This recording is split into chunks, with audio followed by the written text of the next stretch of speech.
Hello friends, कैसे हैं आप सब। आशा करती हूँ आपकी तैयारी बहुत अच्छी चल रही होगी और आप लोग स्वस्थ होंगे और अपनी स्टडी कर रहे होंगे।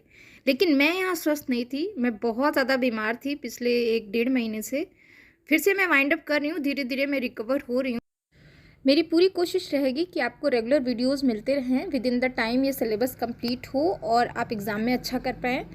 आज जो मैं लेके आई हूँ टॉपिक वो है इंडस वैली सिविलाइजेशन, जो आर्कियोलॉजी का ही एक सेक्शन है। तो लास्ट जहाँ तक मुझे याद आता है हमने न्यूलिथिक तक बात करी थी, लेकिन उसके बाद और भी उसके प्रोटो कल्चर डेवलप हुए थे, जैसे कैल्कोलिथिक वगैरह।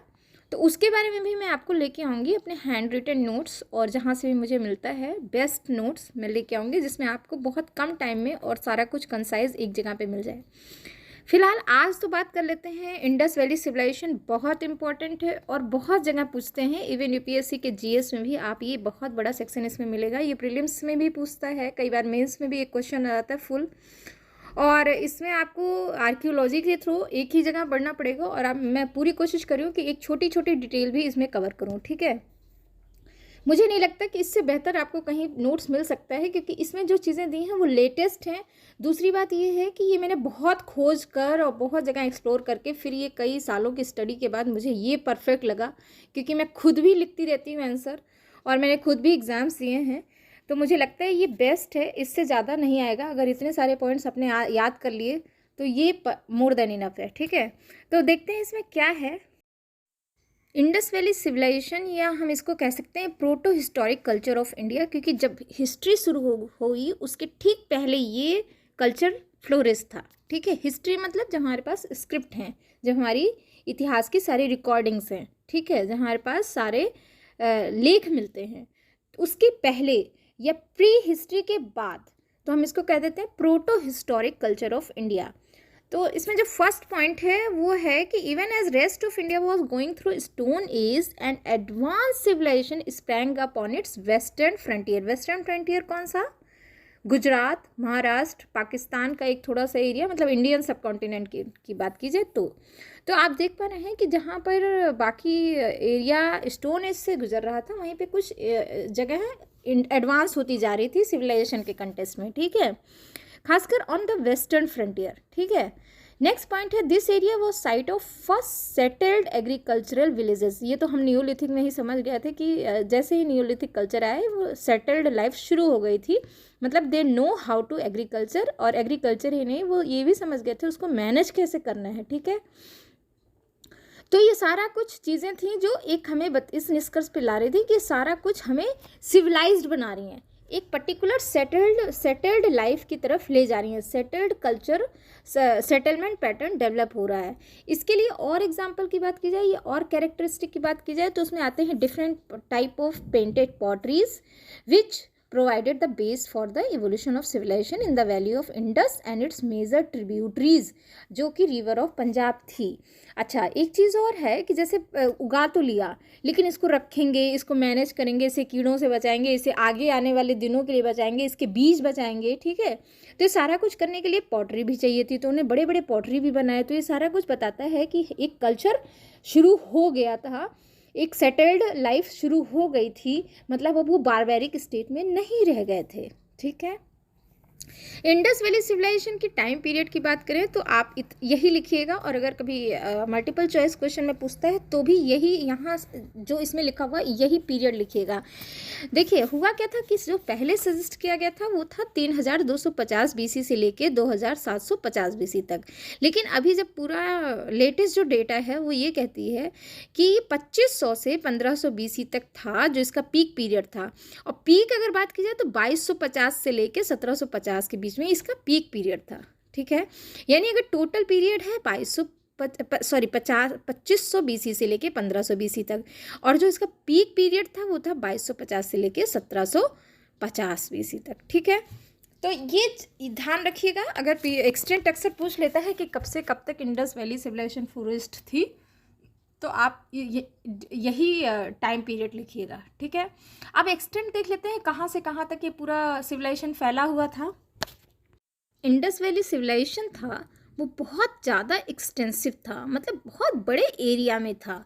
आज भी कई बार उसके जो एक्सट्रीमिटीज़ हैं वहाँ से कई बार साइट्स मिलते हैं, एविडेंस हमको मिल ही जाते हैं, ठीक है। तो अगर नॉर्थ ईस्ट तक देखा जाए तो फ्रॉम आलमगीरपुर से लेके ईस्ट सुख्ता जेन डोर पाकिस्तान, और ये इंडो पाकिस्तान बॉर्डर से साउथ वेस्ट तक था। और यहाँ पे रिवर चेनाब के पास इधर नॉर्थ तक देखा जाए तो लोथल गुजरात साउथ, ये सारा कुछ एरिया कवर किए हुआ था, लगभग 1.5 million square kilometre. That is very extensive area था, बहुत ज़्यादा एक्सटेंसिव एरिया था। इसका मतलब ये कितने ज़्यादा, और इस हिसाब से देखा जाए तो ये आज का जो पाकिस्तान है उससे काफ़ी बड़ा था। और यही नहीं, जो उस समय का कंटेम्प्रेरी सिविलाइजेशन था इजिप्ट और मेसोपोटामिया में, उससे भी ये काफ़ी बड़ा था। ठीक है, क्योंकि जब यहाँ इंडस वैली सिविलाइजेशन चल रहा था तो वहाँ पे मेसोपोटामियन सिविलाइजेशन भी फ्लोरिश था। तो इस तरह से काफ़ी एक्सटेंसिव और काफ़ी बड़े एरिया में फैला हुआ ये सिविलाइजेशन था। और आज भी इसके एविडेंस मिल रहे हैं, आज भी एक्सप्लोरेशन चल रहा है, एक्सकेवेशन चल रहा है।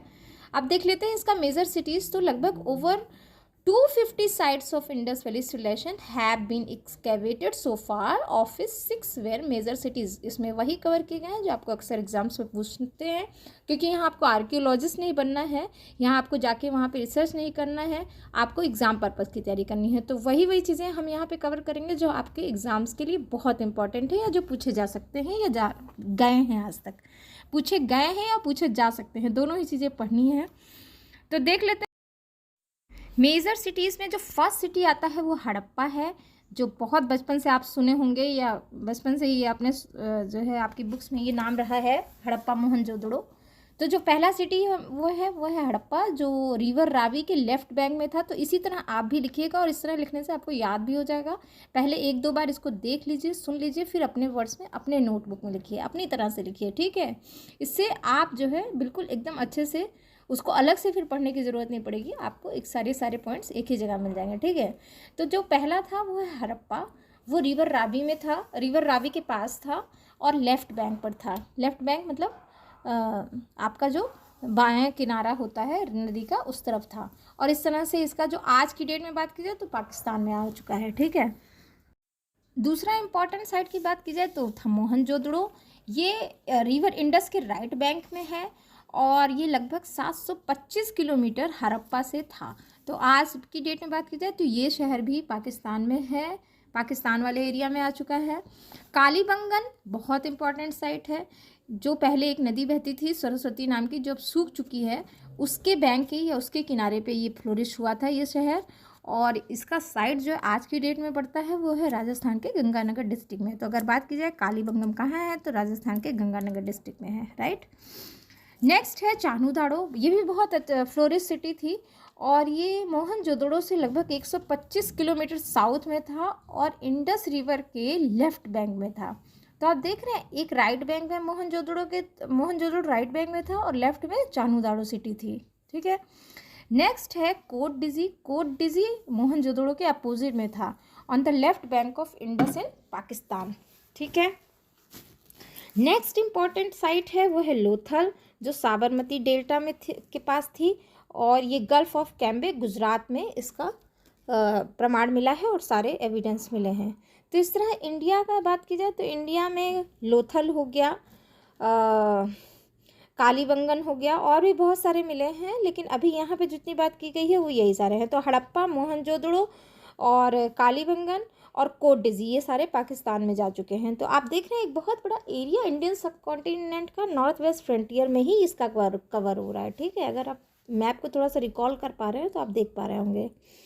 अब चलिए इसकी कैरेक्टरिस्टिक की बात कर लेते हैं, कैसे ये किस तरह से सिविलाइज्ड था और ये कैसे अपने सिविलाइजेशन को मेंटेन रखा इतने दिनों तक, और कैसे ये ध्वस्त हो गया।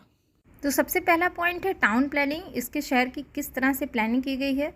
आज का चंडीगढ़ देख लीजिए, दैट इज़ एक्चुअली इसी चंडीगढ़ की तरह ही इसे प्लान किया गया था, बहुत प्लानिंग के हिसाब से था ये। All the major cities of Indus valley civilisation though situated hundreds of kilometres from each other exhibit remarkable similarities in town planning. आप देख रहे हैं, मतलब कोटडिजी में जैसे जिस तरह से नालियाँ थी, जिस तरह से सड़कें थी, जिस तरह से घर बने हुए थे, और ऑलमोस्ट इसी तरह हड़प्पन सिविलाइजेशन में भी था। तो इस तरह से कई कई किलोमीटर की दूरी पर भी रहने के बावजूद इनमें जो सिमिलरिटी थी वो बिल्कुल सेम थी, उनमें जो पैटर्न था एकदम सेम था।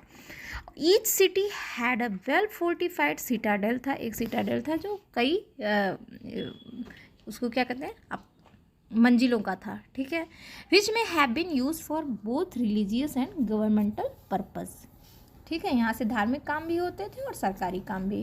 It was an oblong artificial platform about 35 feet to 50 feet in height.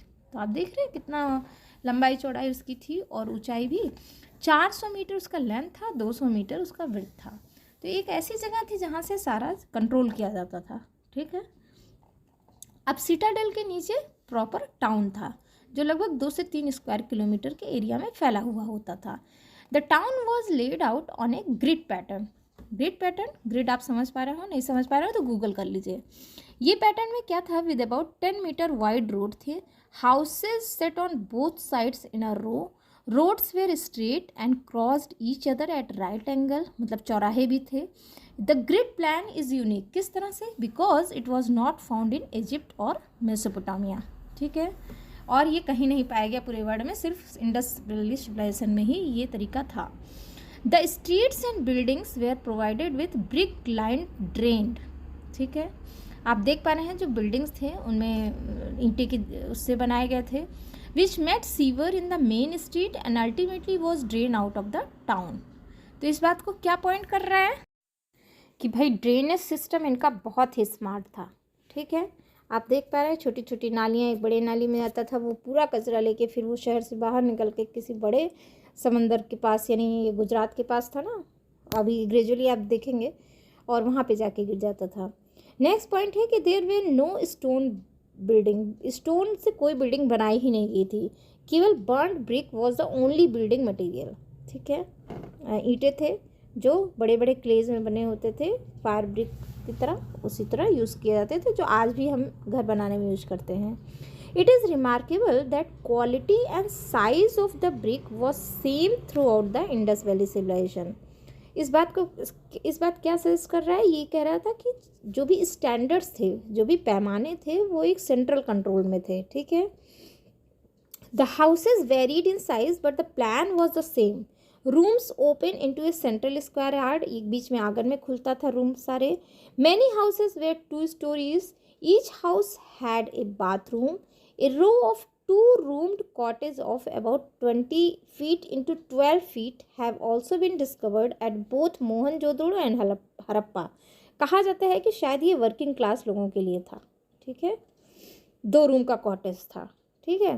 Many large buildings have also been excavated, जिसमें से the great bath of citadel आप सबको पता होगा, जिसका लंबाई था 29 इंटू 23 इंटू 8 फीट, इसका सारा वॉल्यूम था। तो आप देख सकते हैं कितना बड़ा था ये, और ये भी ब्रिक का बना हुआ था। This brick structure which had steps leading to the bottom in the north and south, मतलब इसमें किनारे किनारे से बने हुए थे स्टेयर्स जिसके थ्रू वो नीचे जाते थे। तो माना ये जाता है कि which have been used for main ritual. अब अगर to the best of great बात की बात की जाए कि इसके वेस्ट में क्या था, तो एक लार्ज ग्रैनरी मिली है जो लगभग 150 टू 70 इंटू 75 फीट का था। लार्जेस्ट बिल्डिंग ऑफ मोहनजोदड़ो की बात की जाए, जो सबसे बड़ी बिल्डिंग थी, वो 230 या 230 इंटू 80 फीट का था, और इट में हैव बीन अ पैलेस, माना यह जा रहा है कि शायद ये राजा का महल रहा होगा, ठीक है। The granary of Harappa was arranged in 2 rows of 6। The granary of Harappa was arranged in 2 rows of 6, each measuring 50 into 20 feet, ठीक है। अब ये ग्रेनरीज जो होते थे वो कहाँ, इसमें ग्रेन्स कहाँ से आते थे, जो लोग उगाते थे उनसे ग्रेन टैक्स लिया जाता था प्रजा से, और फिर इसमें भर दिया जाता था। और ये कब काम आता था, ये उस दिनों में काम आता था जब ड्राउट वगैरह हो जाता था, ठीक है, समझ गए। नेक्स्ट इम्पॉर्टेंट फीचर है वो डोक यार्ड, जो मिला है गुजरात में, लोथल में। लोथल का डोक यार्ड बहुत बड़ा सा एक साइट मिला, हार्बर था, एक large harbour have been discovered. A rectangular basin of about 214 गुणे 36 मीटर का था, एक्सकेवेट किया गया, और it was close by masonry wall of the burned bricks. It was suppose to be an inland dock. सोचिए उन्होंने इनलैंड डॉक भी बना रखा था, ठीक है, जो that is built away from the sea to avoid silting. ठीक है, जो दूर था, समंदर से काफ़ी दूरी पर था। The perfectly vertical wall of the basin may have been built to allow the ship to come right up to the edge of wharf. बहुत साइंटिफिकली बनाया गया था। Leshnik however claim that it was not a dock but a fresh water tank use for drinking water और irrigation. तो एक scientist इन्होंने बताया था नहीं नहीं नहीं, ये डॉक नहीं हो सकता, एक फ्रेश वाटर टैंक बना हुआ है जो यूजुअली वाटर इरीगेशन के काम में आता है या तो ड्रिंकिंग के काम में आता है। ठीक है, तो इस तरह ये उनका मत था, लेकिन ऐसा भी है, माना गया है कि नहीं ये डॉकयार्ड है, क्योंकि ये इतना बड़ा था कि इसमें कई शिप उसमें आके डेक पे लैंड कर सकते थे। ठीक है, नेक्स्ट पॉइंट है एग्रीकल्चर। तो अगर बात की जाए एग्रीकल्चर की, तो the annual inundation of the Indus and other rivers brought fertility alluvial soil and spread it on the plain. बहुत ज़्यादा उर्वरक ज़मीन थी और बहुत ज़्यादा इनमें एग्रीकल्चर होता था। एलुवियल सॉयल बहुत रिच होते हैं मिनरल्स में। ठीक है, moreover denser vegetation in those days also caused more rainfall than today। ठीक है, बहुत सारा पानी बरसता था। Flood plains were sowed after flood water receded in November. तो जब फ्लड का पानी ख़त्म हो जाता था, रिसीड कर जाता था, तो जो प्लेन्स निकल आते थे उस पर क्या होता था, खेती की जाती थी। अच्छा, one more thing, no ploughshare और हो हैज़ बीन फाउंड। कोई भी वहाँ हल वगैरह नहीं पाई गई। But furrows in the field of Kalibangan in Rajasthan shows that fields were ploughed. लेकिन जो वहाँ पे फरोज पाए गए ना कालीबंगन में, वो ये बता रहे हैं कि नई नई खेतों में हल ज़रूर चलाते थे, उन्हें जोतते थे, दे वेयर प्लाउड। ठीक है, मेजर क्रॉप की बात कर जाए तो विंटर में वही जैसे हमारे उत्तर भारत में होता है, रबी क्रॉप होते थे, उसमें millets, wheat, barley, peas and sesame. और अगर उसके बाद वो उगाने लगे थे कुछ एडिबल ऑयल्स, सरसों वगैरह। Rice cultivation is conspicuously absent except in Lothal. ठीक है, राइस का कल्टीवेशन लोथल के अलावा और कहीं नहीं होता था। मतलब वो उसको आप क्या कह सकते हैं, इनंडेटेड सॉयल होता था जहाँ पे फ्लड एरिया होता था। ठीक है, बनवाली एक जगह है, एक साइट है जहाँ पे it has yielded a good amount of barley. अच्छा, they were also the first to grow cotton. पहली बार अगर कॉटन इंडिया में कहाँ पे होगा, वो इंडस वैली सिविलाइजेशन में बनवाली एक जगह थी वहाँ पर। ठीक है, it is apparent that Harappan villages produce surplus food grains to support the large number of people in towns. Rural artisan, traders, others, बहुत सारे क्लासेस वहाँ रहते थे। ठीक है, huge granary in all major cities also attested to the same. हर cities में एक ह्यूज ग्रेनरी रहती थी जो उन दिनों में इनको हेल्प करती थी जब ड्राउट वगैरह हो जाता था या फ्लड आ जाता था। ठीक है, नेक्स्ट है डोमेस्टिकेशन ऑफ एनिमल की बात कर ली जाए तो along with the agriculture domestication of animals also practise. Almost all the animals found in India today, वो सारा कुछ डोमेस्टिकेट किए। Cattle, buffalo, goat, pig, ass, dog, cat, camel, fowl. ठीक है, इवन एलिफेंट और राइनोसोरस भी थे जो डोमेस्टिकेट किए गए। एलिफेंट में ऑल्सो हैव बीन टेम्ड, मतलब उन्हें काटा भी जाता था, उन्हें एज अ उसकी स्किन, उसका टस्क वगैरह यूज़ किया जाता था। The bullocks and asses probably bear the beast of burden. ठीक है, तो बुलॉक्स और ये एस जो थे ये बोझा ढोने के काम आते थे। ठीक है, horse was not in regular use, horse नहीं यूज़ में थे regular. May be this is the reason for that decline. चलो आगे बात करेंगे। टेक्नोलॉजी की बात कर लें तो these people have used both stone and bronze for making tools and implements. Bronze is a mixture of copper and tin, याद रखिएगा। While they could get copper from mines in Chhatri in Rajasthan, tin must have been brought from Baluchistan. ठीक है, देख रहे हैं कहाँ कहाँ तक इनका सिविलाइजेशन ट्रेड पहुँचा हुआ था। These bronze contains similar content of tin. In addition to images, utensils and weapons, axes, saw, knife, spear, many ornamental jewelries were also found। अच्छा, आप नेशनल म्यूजियम जाएंगे ना दिल्ली में जो है, वहाँ आपको बहुत सारे इस तरह के एविडेंस रखे हुए मिलेंगे जो प्रॉपर वहीं से निकाले गए हैं, वहीं से एक्सकेवेट किए गए हैं इंडस वैली सिविलाइजेशन से। It is evident that bronze smith must have been very busy. ठीक है, some places were centre of specialised industrial production. ठीक है, कहीं कहीं इंडस्ट्रियल प्रोडक्शन के सेंटर्स भी थे। Chanhudaro in Sindh and Nageshwar in Gujarat were associated with stone bead necklaces. ठीक है, मतलब वो अपने आप को बहुत सजा धजा के रखते थे।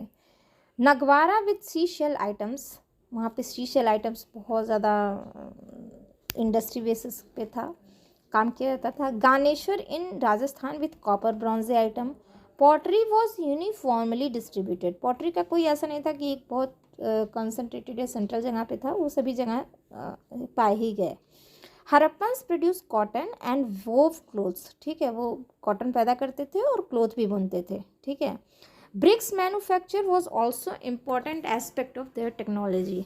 ये बहुत इंपॉर्टेंट है, अभी तक आप समझ गए होंगे कि ब्रिक एक नई टेक्नोलॉजी थी जो सिर्फ हरप्पन सिविलाइजेशन तक डिस्कवर करी ही नहीं जा चुकी थी, उसका यूज़ भी बहुत एक्सटेंसिव वे में किया गया था।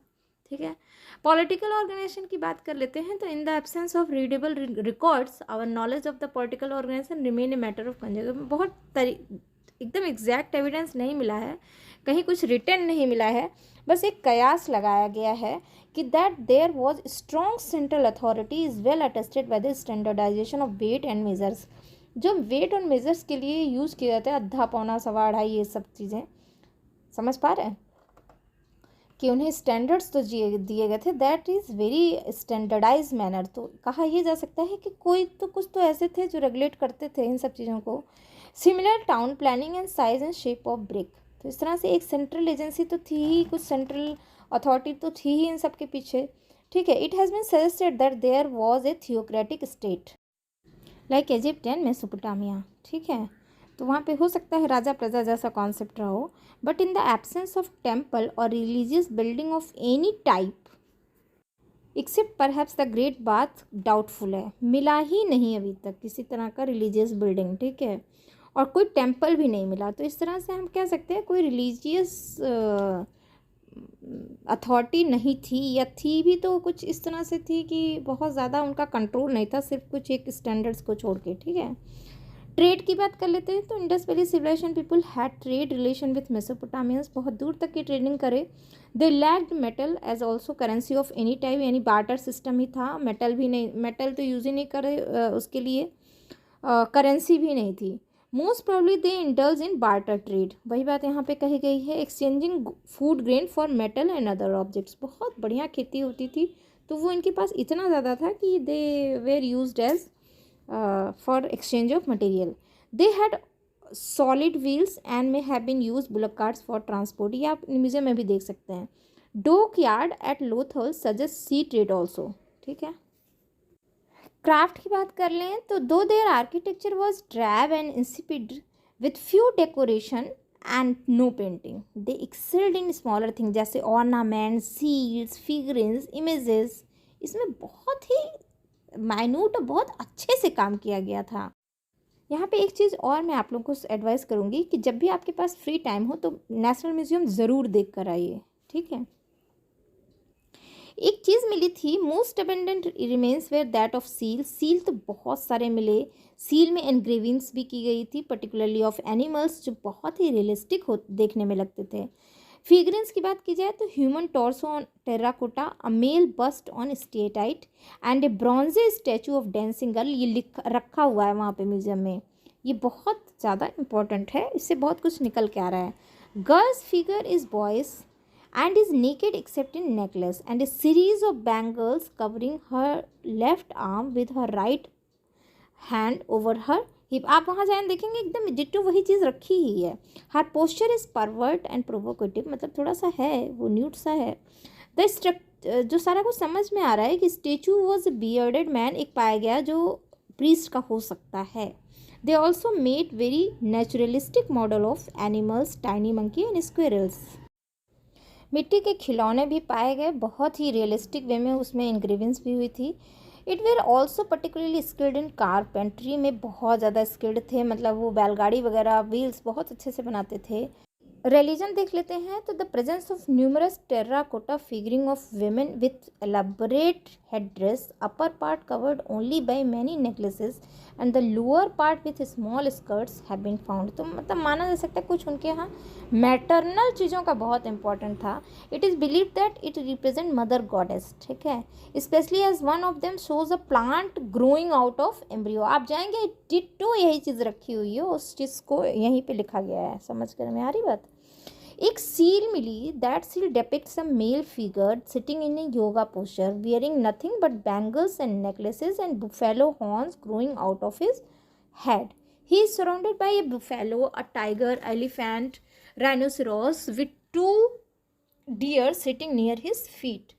His face is fearlessly tigress, ठीक है। This figure is known as Pashupati, the lord of beast।